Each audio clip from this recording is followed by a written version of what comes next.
네, 국민의힘 지도부의 전당대회 룰 변경 움직임을 두고 당내 찬반 논쟁이 점점 심해지는 모습입니다.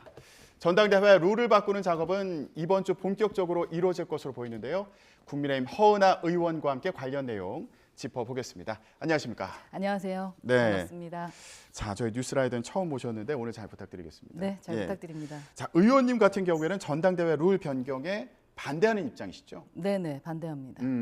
그러면 지금 현재 당 지도부에서는 당원 투표가 7이고 여론조사가 3인데 이 방식을 당원 투표 100%로 바꾸자 이런 분위기지 않습니까? 이거에 네. 대해서는 좀 어떤 입장이세요?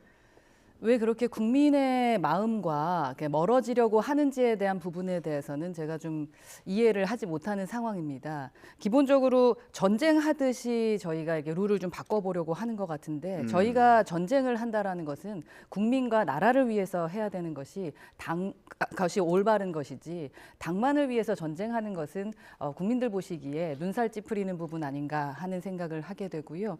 기본적으로 저희가 전당대회를 지금 3월 이전으로 예상하고 있는 것 같은데요. 너무나 빠르게 바꾸려고 하는 부분에 대해서 좀 이해하기가 좀 어렵고 그리고 이 전당대회 룰은 18년 동안 유지해 왔던 것이고 성공을 했었던 그 시스템입니다. 그렇다면은 조금 더 만약에 갑자기 바꾸려고 하고 개혁하려고 한다면 더 많은 좀 토론이 있어야 될 텐데 그러니까 지도부와 몇몇의 사람들의 의견을 가지고 이렇게 바꿔나가는 것이 정말 맞을까라는 생각을 하고요. 그것이 우리 당을 위한 것이 맞을 것인가에 대한 의문들이 좀 있습니다. 특히 이게 추후에는 그 책임 당원들에게 이제 절대적인 영향력을 미치게 되는 당협위원장들을 좀 줄 세워서 개파 줄 세우기까지 될까봐 좀 우려가 되는 바가 있습니다. 예, 이거 전당대회 룰 변경과 관련해서 오늘 비대위에서 이제 의결할 수 있다 이런 전망도 나오고 있는데 혹시 관련해서 얘기 들으셨어요? 저도 대해서? 뉴스를 통해서 봤습니다. 비대위에서 급작스럽게 이렇게 의결을 하는 것은 또 다른 그 절차적인 정당성에 대한 의문을 제기할 수밖에 없어지는 부분이기 때문에 저희는 민주당을 좀 유심히 봐야 될 것 같은데 당원 당규 바꾸고 기본적인 시스템에 대해서 이렇게 무리하게 추진했을 때 도움이 되지 않는 것을 확인하고 있지 않습니까? 예를 들어서 지지율도 마찬가지입니다. 저희 당의 지지율이 좀 약간 주춤할 때 사실은 효과를 보고 반사이익을 봐야 되는 게 민주당이었습니다. 그럼에도 불구하고 반사이익을 보지 못했던 것은 이재명 대표 혼자만을 방탄하기 위해서 무언가 무리하게 제도를 바꿔나갔던 부분에 대해서 국민들께서 인정하지 못하는 부분이거든요. 그래서 저희들도 조금 더 이렇게 신중하게 좀 움직였으면 좋겠다라는 의견입니다. 예. 자, 전쟁하듯이 룰을 바꿔서는 안 된다. 너무 급하다. 이렇게 이제 지적을 해주셨는데, 근데 한편에서는요, 이제 당원 100만 명 시대를 앞두고 있는데 당대표 뽑는 선거니까 이거 당원에게 투표권을 오롯이 줘야 되는 거 아니냐. 이런 주장도 있지 않습니까? 그렇죠. 당대표를 뽑는데 당연히 당원들의 마음을 그리고 당원들의 의중을 묻는 건 당연한 겁니다. 그렇기 때문에 70%의 기준을 마련을 해 놓은 거죠. 근데 저희는 공당입니다. 이 공당은 기업이 아니라는 거죠. 기업처럼 돈을 벌어들이는 곳은 아니다. 당원들을 모집하는 이유는 저희와 가치를 함께하고 그리고 저희를 지지해주고 그리고 많은 국민들에게 저희가 응원받고 함께 하고 싶어서 저희가 당원들을 모집하는 것 아니겠습니까? 이제 그분들의 마음이 100만 명 정도로 모인 것에 대해서 저희는 칭찬을 해야 되는 부분이고 그분들께도 묻고 사실은 당원에 가입을 했음에도 불구하고 그러니까 당원에 가입이 안 되는 부분들이 있습니다. 예를 들어 공무원들이라던가 그리고 또 여러분들이 이제 가입이 안 되는 조건들이 있거든요. 근데 그런 분들도 저희 당을 지지하는 분들이 계시다는 겁니다. 그리고 또한 당원이 되진 않았지만 또한 우리 당을 지지해 주시는 보수 지지자들이 계시다. 그분들과 또 그 외연 확장을 위한 중도들의 의견을 듣는 것을 30% 가지고 간다라는 것이 왜 문제가 되는지. 예, 저희가 유튜브로도 지금 방송 생중계해드리고 있는데 의견을 좀 보면 네. 이거 역선택 가능성도 있는 거 아니냐.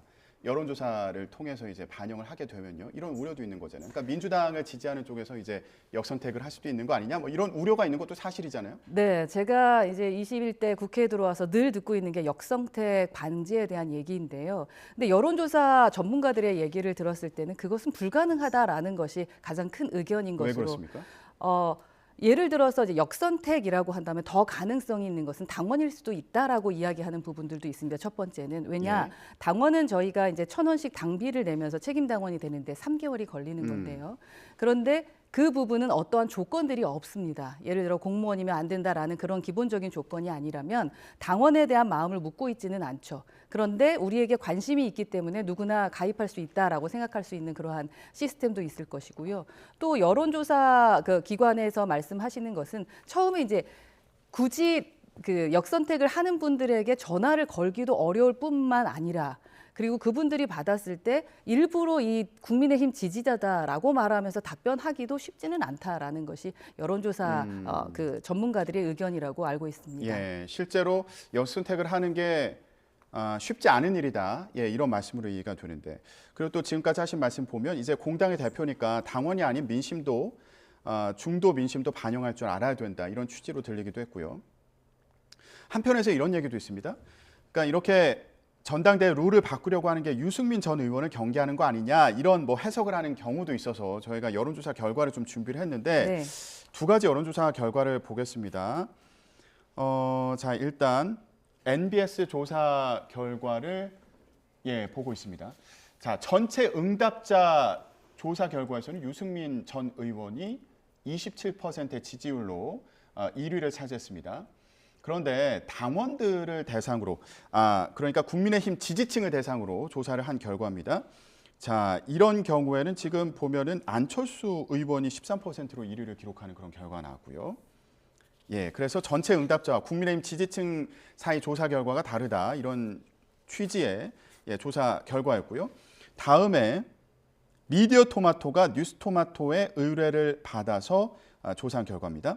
전체 응답자 조사 결과에서는 유승민 전 의원이 1위를 차지했고요. 국민의힘 지지층 조사 결과를 보면 나경원 전 의원이 18%의 지지를 받아서 지금 높은 순위 1위를 기록한 것으로 나타났습니다. 자 보면은 이게 전체 응답자와 국민의힘 지지층 조사 결과 사이에 이제 차이가 나다 보니까 요거 유승민 전 의원을 좀 경계하려는 거 아니냐 뭐 이런 해석이 나오기도 하는 것 같은데 의원님도 그렇게 생각하세요? 뭐 그렇게 생각할 수 있을 것 같고 대부분 그렇게 오해할 수 있을 거라고 저는 생각을 합니다. 그렇기 때문에 급작스러운 룰 변경을 하게 되면은 국민들께서 왜 저러지라고 생각하시면서 괜한 오해하고 우리 당에 대한 이미지만 나빠지지 않을까 하는 생각을 하게 되고요. 개인적으로는 사실은 당원들의 생각과 일반 여론의 생각이 같으면 가장 좋죠. 그렇기 때문에 더 많은 당원을 모집하려고 노력을 하고 있는 것이 아닌가 하는 생각을 하게 되고요. 다만 지금은 여론과 당의 생각이 다르기 때문에 그래서 70에서 30%의 기준을 가지고 서로 보면서 국민들이 인정하는 그러한 당대표가 당선되는 것이 올바르지 않겠느냐. 그게 저희 2004년도죠. 당시 박근혜 전 대표께서 결정한 부분 아니겠습니까? 그래서 그 후에는 되게 좋은 평가를 받았던 것으로 알고 있습니다.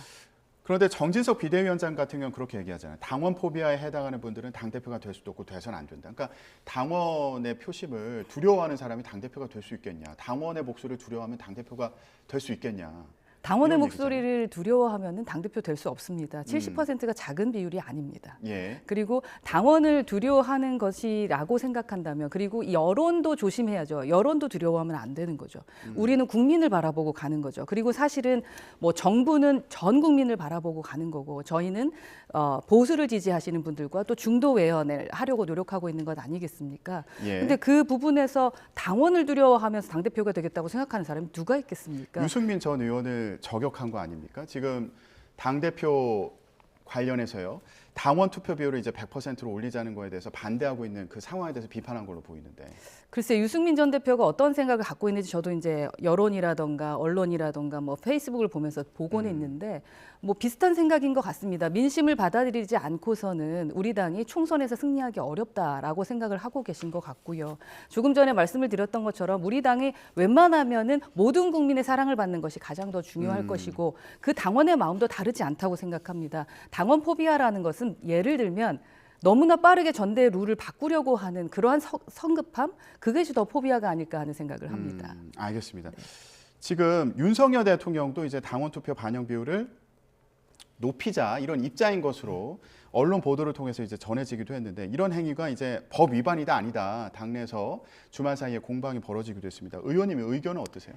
저는 사실 확인이 우선돼야 될 것 같다라는 겁니다. 기본적으로 언론만 보고 모든 것을 100% 믿기는 좀 어려운 것 같고요. 사실일 수도 있고 사실이지 않을 수도 있는 부분에 대해서 제가 의견을 드린다는 자체가 조금 좀 부정적입니다. 예, 그러면 질문을 좀 바꿔보면 지금 이거 룰을 개정하는 데 있어서 그러니까 당대표를 선출하는 데 있어서 윤심이 반영되는 거 아니냐, 윤 대통령의 그 뜻이 반영되는 거 아니냐, 혹은 당대표를 뽑는데 윤 대통령의 어떤 마음, 의중을 고려하는 거 아니냐, 이제 이런 해석도 가능해 보이는데 이 부분에 대해서 어떻게 보세요? 저도 그런 해석이 충분히 가능해 보입니다. 그리고 그러한 해석이 되지 않도록 해야 하는 것이 저희 당의 입장이 돼야 될 것 같고요. 그게 윤석열 정부의 성공을 위해서 해야 될 일이라고 생각을 합니다. 진심으로 이제 몇 분의 그 행동들로 인해서 이게 윤심이고 윤 대통령이 이렇게 원하고 윤 대통령이 100%를 뭐 하기를 희망한다라고 하는 것이 그게 올바른 건 아니지 않겠습니까? 그리고 뭐 민주당에서 공격하는 부분에 대해서 저희가 막아낼 방법도 없습니다. 그래서 저는 사실이 아닌 것일지 사실인지 아닌지 확인이 안 된 것 같고 이야기하는 것은 좀 어렵고, 다만 윤심이라는 이야기, 친윤이라는 이야기, 그런 이야기를 가지고 뭔가 권력을 좀 쟁취하려고 하는 모습들은 지양하는 것이 필요한 것 같다. 우리 당원들 그리고 모든 국회의원들은 다 윤 대통령의 성공을 위해서 뛰었습니다. 예, 알겠습니다. 그럼 혹시 이 문제와 관련해서 이준석 전 대표와 좀 얘기를 나눌 기회가 있으셨나요? 전당대회 룰에 대해서는 이야기 나누지는 않았습니다. 근데 이준석 전 대표가 당원 가입을 굉장히 열심히 독려했잖아요.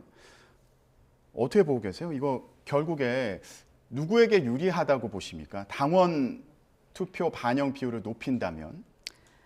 민심을 가장 잘 살리는 분, 그리고 모든 여론에서 긍정적인 생각을 갖는 분, 그런 분이 당대표가 됐으면 좋겠다라는 생각이시겠죠. 그리고 기본적으로 당원들을 모집했던 이유도 조금 전에 말씀드렸지만 100만 명보다는 1000만 명이 나은 것 아니겠습니까? 그러면은 여론과 저희가 다를 이유가 없을 것입니다. 그런 차원에서 많은 당원들을 모집하기 위해서 노력을 했던 것 같고요. 그만큼 또 많은 당원들이 가입이 됐습니다. 사실 저희가 28만 명 정도 됐었었는데 지금 거의 3배, 4배 정도 많아졌거든요. 예. 그래서 그 부분은 상당히 긍정적이고, 이 민심 그리고 이 많은 당원들이 가입된 분이 누구에게 긍정적일까? 뭐 그 부분에 대해서 제가 뭐 말씀드리긴 애매한 것 같습니다. 예. 이준석 전 대표가 이제 당원 가입을 독려를 해서 이게 결국에는 그러니까 이준석 전 대표가 유승민 전 의원에게 힘을 실어주지 않을까 이런 전망이 나오기도 하지 않았습니까? 그래서 유승민 전 의원에게 유리한 걸까라는 생각이 한편으로 들면서도 동시에 지방선거를 기점으로 해서 또 가입을 많이 했다 이런 분석도 있어서요. 그리고 현재 80만 명 정도 당원인데 이제 앞으로 전당대회 전까지 더 가입을 해서 100만 명이 예상된다 이런 상황이어서 그러면 이게 친윤 의원들, 친윤 당권 주자들에게 유리한 걸까? 이런 또 해석이 나오기도 해서 의원님 어떤 의견이신지 궁금했습니다.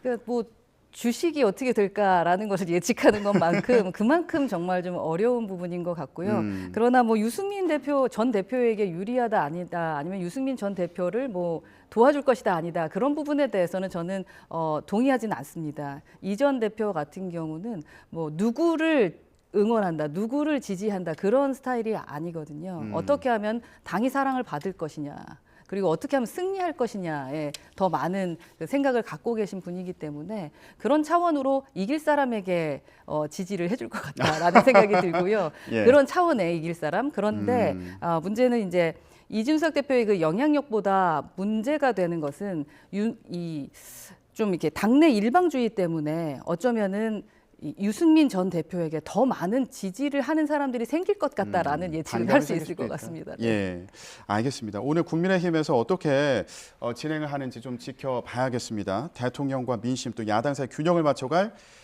집권 여당을 뽑기 위한 고민이 깊어지고 있는 상황으로 보입니다. 국민의힘 허은하 의원과 함께 얘기 나눴습니다. 의원님 고맙습니다. 감사합니다. 좋은 하루 되세요. 고맙습니다.